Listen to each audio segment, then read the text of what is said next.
Cenevre'liler, İsviçreliler. Birleşmiş Milletler Cenevre Merkez Ofisi'nin önündeyim. Peyniri şarapla birlikte eritiyorlar. Lüks saatçilikte çok kıymetli bir öneme sahip. Katolik Kilisesi'nin uygulamalarına karşı olarak Sıskiler diyar. Federal yapıdır değerli arkadaşlarım. Şehir içi ulaşımı ücretsiz kullanmanıza olanak tanıyan İsviçre abilerimiz peynir verdiler. Parçacık Fiziği laboratuvarımıza CERN'e yaklaşık 95 gramlık bir çikolata. Saatler, takım elbiseler, herkes çok şık. KVKK kapsamında uygun mudur? Görünmen caiz midir hocam?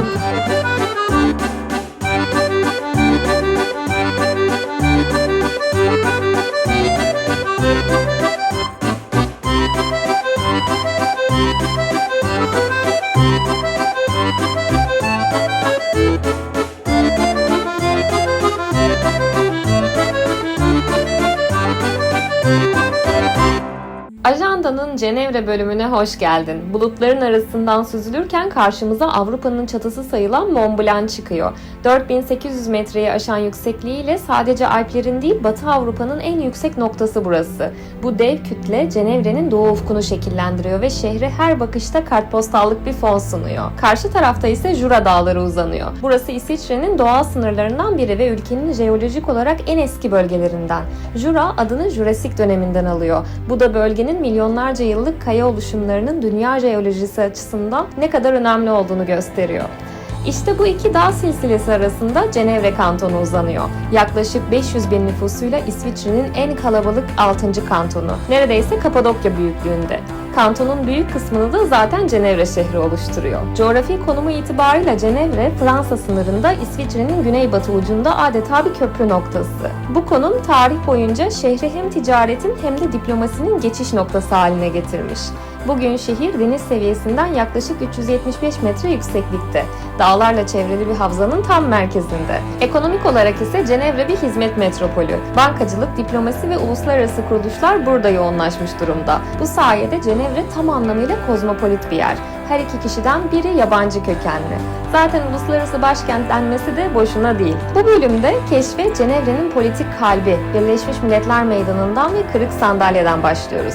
Şehrin uluslararası rolünü, meşhur İsviçre fondüsünden çikolataya, saatçilik geleneğinin enteresan hikayesinden keyifli sokaklara uzanan dolu dolu bir bölüm bizi bekliyor. Acelesi yok, sonuçta daha izlemedin ama bölüm hoşuna giderse bu ve benzeri içerikler için kanala abone olmayı, beğenmeyi ve yorum bırakmayı lütfen unutma.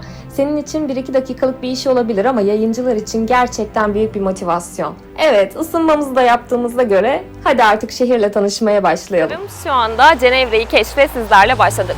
Bulutlu, hafif yağmurlu bir Cenevre gününde ayağımızın tozuyla değerli dostlar, Birleşmiş Milletler binası ve Kırık Sandalye heykeliyle gezimize başlıyoruz. Kırık Sandalye heykeli değerli dostlar 1997 senesinde yapılan bir çalışma. O dönemde arkadaşlar Ottawa Anlaşması isminde bir anlaşma, kara mayınlarının kullanımının ülkeler tarafından yasaklanmasını öngören bir anlaşma imzalanmak isteniyor. Ve bu yapı da aslında bu anlaşmaya ülkeleri teşvik etmek için yapılmış, dikkat çekici olması için yapılmış bir çalışma. Savaşlarda kara mayınları nedeniyle uzuvlarını kaybetmiş olan bireyleri simgeliyor. 2005 senesine geldiğimizde arkamda görmüş olduğunuz yapı halen buradaydı. Genel bir temsil haline almaya başlamıştı. İşkence, savaş suçlarını da artık ifade etmeye başlamıştı. 2005 senesinde geçici bir süreliğine kaldırılıyor çünkü az sonra göreceğimiz hemen arkamdaki Birleşmiş Milletler binasının inşaatı, tadilat süreci diyelim daha doğrusu düzeltelim, başlamıştı o dönemde. 2007 senesinde tekrar yerini alıyor ve günümüzde de birçok ziyaretçinin geldiğinde görmek istediği noktalardan bir tanesi Cenevre kentinde.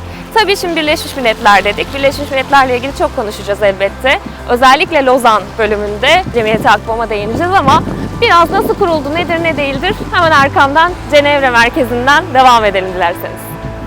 Again, Dex. Thanks for sticking up for me. Switzerland. Yeah, I'm out of here. Değerli dostlar, şu anda Birleşmiş Milletler Cenevre Merkez Ofisi'nin önündeyim. Dolayısıyla biraz Cemiyeti Akvam'dan, yani Birleşmiş Milletler'in atası Milletler Cemiyeti'nden bahsetmek istiyorum sizlere. 1920 yılına gidiyoruz değerli arkadaşlarım. O dönemde 1. Dünya Savaşı'nın kazananları tarafından ön ayak olunmasıyla barışın ve ülkeler arası arabuluculuğun tesis edilmesi amacıyla kuruluyor. Cemiyeti Akvam'ın kuruluşu 1920 fakat arkamdaki binanın tamamlanması 1936 senesine rastlıyor. 1918'de ABD Başkanı Wilson'ın kongrede açıkladığı 14 ilkeden, Wilson ilkelerinden temel alan cemiyete galip devletler daimi üyeydi. Mağlup ve tarafsızlar ikinci sınıf konumdaydı. Kısa sürede İtalya, Japonya ve Almanya'nın tutumları karşısında cemiyet sessiz kaldı. Yine de sağlık, kadın ve çocuk koruma, uyuşturucuyla mücadele gibi konularda önemli adımlar atıldı. Türkiye'nin bu hikayedeki yeri savaşın mağlup tarafı olarak başlıyor. Sevr Anlaşması'nda Milletler Cemiyeti'ne yer verilmişti. Fakat tabii ki Ankara hükümeti bu anlaşmayı tanımıyordu ve cemiyetle bir bağ söz konusu değildi. Cumhuriyetin kuruluşundan sonra da Türkiye özellikle Musul meselesi nedeniyle cemiyete temkinliydi. Cemiyet İngiltere yanlısı bir kararla Musul'u Irak'a, dolayısıyla İngiltere'ye bıraktı. Bu karar Ankara'da derin bir hayal kırıklığı yarattı ve Türkiye ile Sovyetler Birliği'ni birbirine yaklaştırdı. 1925'te iki ülke arasında dostluk ve tarafsızlık anlaşması imzalandı. 1927'de Bozkurt-Lotus davası Lahey Adalet Divanı'nda Türkiye lehine sonuçlandı. Bu karar Ankara'nın uluslararası sisteme olan güvenini pekiştirdi. 1930'lara gelindiğinde dünya yeniden kutuplaşıyordu. İtalya, Japonya ve Almanya'daki hareketler Türkiye'yi batılı devletlerle yakınlaştırdı. 1932 yılında Dışişleri Bakanı Tevfik Rüştü Aras, Cenevre'de yaptığı konuşmada Türkiye davet edilirse cemiyete katılmaktan onur duyar dedi ve 18 Temmuz 1932'de Türkiye resmen cemiyet üyesi oldu. 1934'te Türkiye'nin öncülüğünde Sovyetler Birliği de cemiyete katıldı. Türkiye Boğazlar rejimini yeniden gündeme taşıdı. Cenevre'deki girişimlerin ardından 1936 Montreux Boğazlar Sözleşmesi Türkiye'nin egemenliğini pekiştiren büyük bir diplomatik zafer oldu. Ki bunu sıradaki bölümde Montreux'de imzaların atıldığı otelin hemen önünde detaylıca konuşacağız. Aynı dönemde gündeme gelen Hatay meselesi Türkiye'nin cemiyet platformunu barışçıl çözüm için kullanma kararlılığını gösterdi. Milletler Cemiyeti'nin gözetiminde yapılan görüşmeler sonunda Hatay 1938'de fiilen Türk yönetimine geçti. Ancak dünyada barış rüzgarı uzun sürmedi. Cemiyet 2. Dünya Savaşı'nın patlak vermesiyle işlevini yitirdi. 1946'da Cenevre'de yapılan son oturumda resmen dağıldı ve yerini yeni bir örgüt aldı. 1945 senesine geldiğimizde tabii cemiyeti akbam şekil değiştiriyor değerli arkadaşlarım. O dönem Birleşmiş Milletler Ekim 1945 senesinde kuruluyor. Ve arkamdaki bina şu anda arkadaşlar Birleşmiş Milletler'in Cenevre Merkez Ofisi, Avrupa Merkez Ofisi, New York'ta da merkezi bulunan Birleşmiş Milletler'in bir diğer ofisi. Yılda burada yaklaşık 4000 toplantı gerçekleştiriliyor. Bu bağlamda aslında İsviçre hem tarafsızlık politikası hem de aynı zamanda diplomasi anlamındaki diplomatik açıdan da önemini vurguluyor diyebiliriz. Hemen bir seyahat ipucundan bahsedelim tabii ki hazır gelmişken arkadaşlar. Eğer Birleşmiş Milletler Merkez Ofisi'ni, Cenevre Ofisi'ni ziyaret etmek istiyorsanız Palais de Nation ismini verdikleri bu bina için ungeneva.com adresi üzerinden aylık açılan saat aralıklarına belli ücretler yaklaşık 12 frank karşılığında rezervasyonlar yaparak buraya gelebilirsiniz. Fakat şundan da bahsetmek lazım. Her ayın 20'sinde bu başvurular, daha doğrusu bu müsaitlikler açılıyor. Bir sonraki ay için rezervasyon yapabiliyor oluyorsunuz. Dolayısıyla siteyi doğru zamanda kontrol etmek çok daha önemli diyebilirim. Resmi ve bürokratik bir merhabadan sonra şehrin dingin yüzüne doğru bir 5 dakika yürüyeceğiz. Ama bu kadar dış politika konuşmuşken Amerikan suç drama dizisinde Dexter'ın da az önce söylediği gibi İngilizceye bile geçmiş olan İsviçre'nin tarafsızlığı meselesine değinmeden olmaz. İsviçre'nin daimi tarafsızlık politikası 1815 Viyana Kongresi'nde uluslararası olarak tanındı.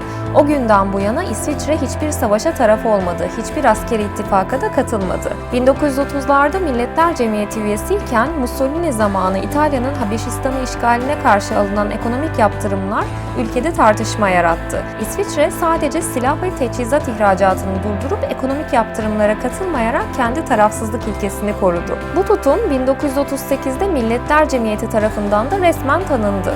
İkinci Dünya Savaşı sonrasında İsviçre uzun süre Birleşmiş Milletler'in dışında kaldı. Ancak uluslararası örgütlerle işbirliği devam etti. Dünya Sağlık Örgütü ve Uluslararası Adalet Divanı gibi kurumlara katılım bunun örneği. Yine de Birleşmiş Milletler üyeliği konusu halkın onayını ancak 2002'de alabildi. 19. yüzyıldan beri süren tarafsızlık anlayışı o kadar köklüydü ki ülkenin kendi kimliğiyle özdeşleşmişti. Son yıllarda ise bu politika yeniden tartışılıyor. Rusya-Ukrayna Savaşı sırasında İsviçre AB yaptırımlarına katılarak Rus varlıklarını dondurdu ve hava sahasını kapattı. 1815'ten beri tarafsızlığın simgesi olan bu ülke bugün uluslararası dengelerin tam ortasında, yeni bir dönüm noktasında. KPSS, YKS tarih testi gibi gezi başlangıcı yaptık değil mi? O zaman tüm bu diplomasi ve tarih yoğunluğundan sonra yönümüzü şehrin en sakin köşesine çevirelim. Cenevre'yi diğer açılardan tanımaya devam edelim. Ne dersiniz? Yes! Yes!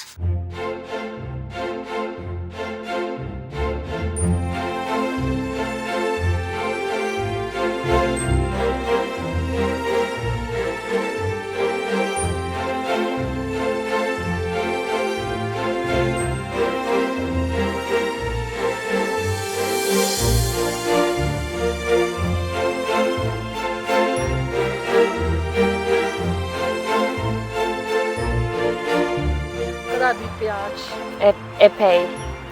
Burada da türleri yazıyor anladığım kadarıyla. Ama evet, Latincesi yazdığı için okumak konusunda çok başarılı değilim ben de. Bayılıyorum böyle yerlere. İşte hayatım boyunca benim böyle evime yakın böyle bir yer olsun. Ben yürüyeyim orada, dinleneyim, nefes alayım.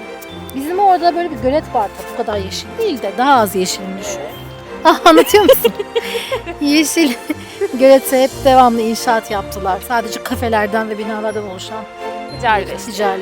Ticaret. Boş zamanlarımızı değerlendirebileceğimiz, biraz stres atabileceğimiz lokasyonların azlığı Maalesef. problem yaratıyor. Bilhassa İstanbul ama genel olarak Türkiye genelinde de çok İhtiyacı var iyi. İstanbul'un böyle yerlere. Gerçekten. Neredeyiz değerli dostlar? Ondan bahsetmedik sizlere. Neredeyiz efendim? Botanik Bahçe'deyiz. Nereden çıktık efendim? Nation'da Birleşmiş Milletler'in oradaki hemen United Nations. United Nations'tan, Cenevre merkezinden çıktık ve sahile doğru, yani Lac Leman'a doğru, Leman Gölü'ne doğru yolculuğa sağdan ilerledik mi? dümdüz ver arkanı, soluna al Birleşmiş Milletleri, sahile doğru yavaş yavaş yürü diyoruz yani. Bakın burada kimler varmış? Balkanlardan bir esinti. Değerli arkadaşlarım. Cenevre Botanik Bahçesi'nde keşfe devam. Burası oldukça büyük bir bahçe arkadaşlar bu arada. Şu an saat 6 suları. Şuradan daha çocuklara yakın bakabiliyor muyuz? Dokunmayız da. Keçi mi onlar? Koç mu ne onlar? Çocuklar da burada sakin sakin takılıyor. Hatta Singapur'da o meşhur neydi? Gittik. O ağaçlar, binalar. Hiç sky bir şey. Bulursam yazayım altına. Şuraya yazayım arkadaşlar. Yani zaten botanik ve peyzaj konusunda o ülke bambaşkaydı, öyle söyleyeyim. Onu da şuraya koyuyoruz. Şuradan tıklayıp Singapur videolarına. Singapur videolarına erişemeyecekler. Singapur videolarını o zamanlar çekim yapmıyordu. Ama şöyle bir şey yapabiliriz. Singapur için kısa bir ipuçları, shorts'u yaparız arkadaşlar. Singapur'a gideceğiniz zaman da orada nerede, nedir, ne değildir toparlarım ben sizler için. Ona gidersiniz. Anlaştık. Anlaştık.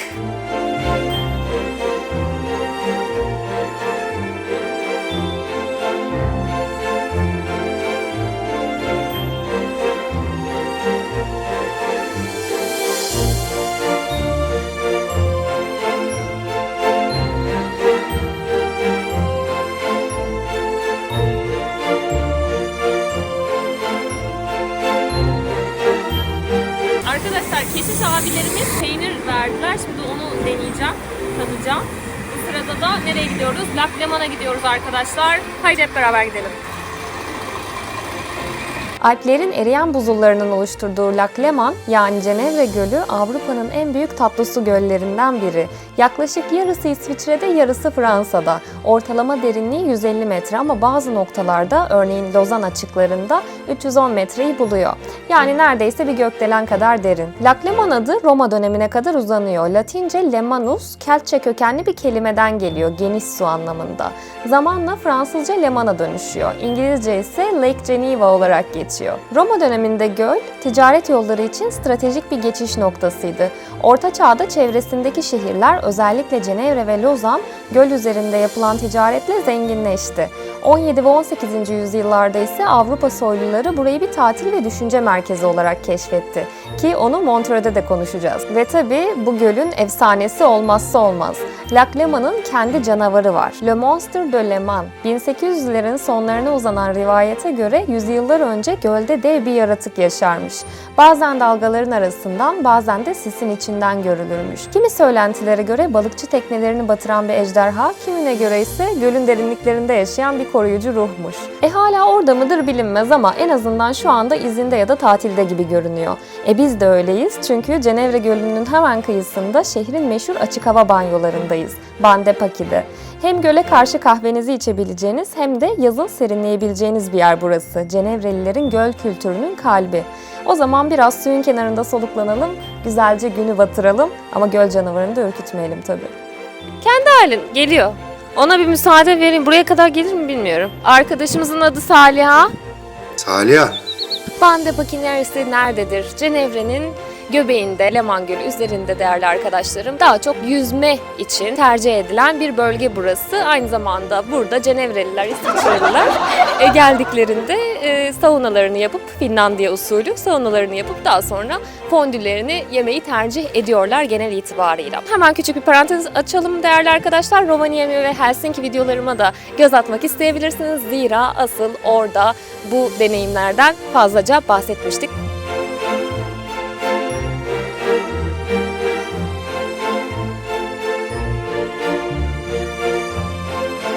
Jeux d'eau değerli arkadaşlar. Arkamda görmüş olduğunuz şu uzaklıktan bile görünen fıskiye aslında bahsedeceğimiz konu. Çok alakasız bir şekilde, turistik amaçların çok dışında olacak şekilde mücevherat üreten, altın işleyen yapıların su vanası, su sistemlerinde emniyet vanası olarak inşa ediliyor arkadaşlar. Çok garip.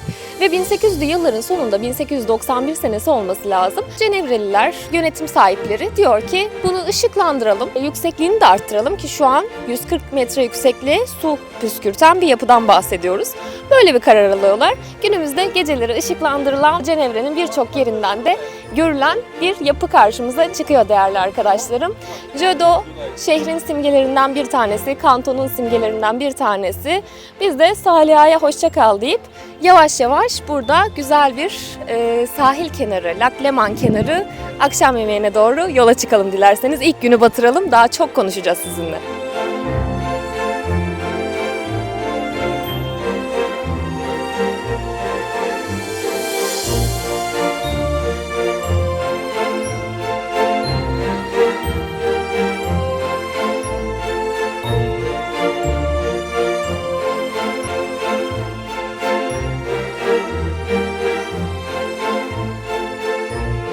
Saliha yakala. Saliha. Başkaları oluyorlar. Çok yakala kızım. Yakala kızım. Afiyet olsun. Kan olsun, can olsun, beyaz tüylerine silelim. Saliha'cığım bebeğim. Cenevre Gölü'nün kuğuları yani Saliha ve ailesi aslında bu göle ait değilmiş arkadaşlar. Alplerin sularında yüzen o zarif beyaz kuşlar 19. yüzyılın başlarında insan eliyle buraya getirilmiş. O dönemde Cenevre hala Fransa'ya bağlıyken Département du Léman adıyla anılan bir bölgenin parçasıydı. 2 yıl sonra Cenevre yetkilileri Fransız bir görevliye mektup yazarak kuğularımızı koruyun diyor. Demek ki şehir o zamandan beri bu kuşları kendinden sayıyormuş. 1839'da da bir Fransız prensinden 2 kuğu hediye geliyor. İşte o andan itibaren gölün hikayesine kuğular da dahil oluyor. Yıllar geçtikçe halk onları beslemiş, korumuş, hatta gölün kıyısına onlar için küçük sığınaklar bile yapmış. 1839'da yasa ile koruma altına alınmışlar ve kısa sürede gölün dört bir yanına yayılmışlar. Zamanla Cenevre'nin kartpostallarında, turistik afişlerde ve hatta bazı kasabaların armalarında yer almışlar. Bugün Ivoire ve Sierre kasabalarının amblemlerinde bile kuğu var. Cenevre 1850'lerden itibaren kuğularını başka ülkelere dostluk hediyesi olarak göndermeye başlıyor. Buna diplomasi du Cygne yani kuğu diplomasisi deniyor. Bu zarif kuşlar hala Lac Léman'ın en sevilen sakinleri. İsviçre'nin Cenevre kantonunun başkenti Cenevre'deyiz arkadaşlar. Fakat tabii ki İsviçre'nin birçok farklı bölgesi, şahsına münhasır bölgeleri var. Bunlara kanton diyoruz. İlk etapta 3'e ayıralım ülkeyi dilerseniz arkadaşlar. Suisse Romandie denen Fransızca konuşulan bölgeyi içerirken aynı zamanda Suisse Alemannik yani Almancanın yaygın olarak konuşulduğu kantonlar ve yine İtalyancanın konuşulduğu Güneydoğu kantonları içeriyor. 26 farklı kanton var. Kanton sistemi de nedir? Federal yapıdır değerli arkadaşlarım. Yani Almanya'nın Bundesland sistemi gibi ya da Amerika Birleşik Devletleri'nin ayrı sistemlerinin olması gibi yapılardan bahsediyoruz. Kendi iç işlerinde bu yapılar bağımsız eğitim ya da güvenlik, kontrol ve benzeri konularda söz sahibi. İsviçre'nin birçok kantonu Almanca dilini benimsemiş durumda ama bazı kantonlarda da birden fazla dilinde yaygın olarak görüldüğünü görüyoruz. Ve genel olarak biz gezimize şu anda Cenevre kantonunun başkenti Cenevre'den, Suisse Romandie bölgesinden yani Fransızca konuşulan bölgeden başladık. Ama nerelere gideceğiz? Nereye gitmeyeceğiz ki? Nerelere gitmeyeceğiz ki? Bu gezi devamında arkadaşlar Vaud kantonuna uzanacağız sizlerle. Vaud kantonu da yine Suisse Romandie içerisinde Fransızca dili konuşulan ve başkenti Lozan olan kantonumuz. Orada Lozan ve Montreux seyahatlerimiz, gezilerimiz olacak. Ve aynı zamanda gravyer peynirinin doğduğu Gruyère, Fribourg'a ya da Freiburg da denebiliyor çünkü aynı zamanda iki dilin konuşulduğu kantonlardan bir tanesi bu. Ona da gidiyor olacağız arkadaşlar. Yani İsviçre genel olarak 3 farklı yapıda ele alacağımız bir ülke olacak.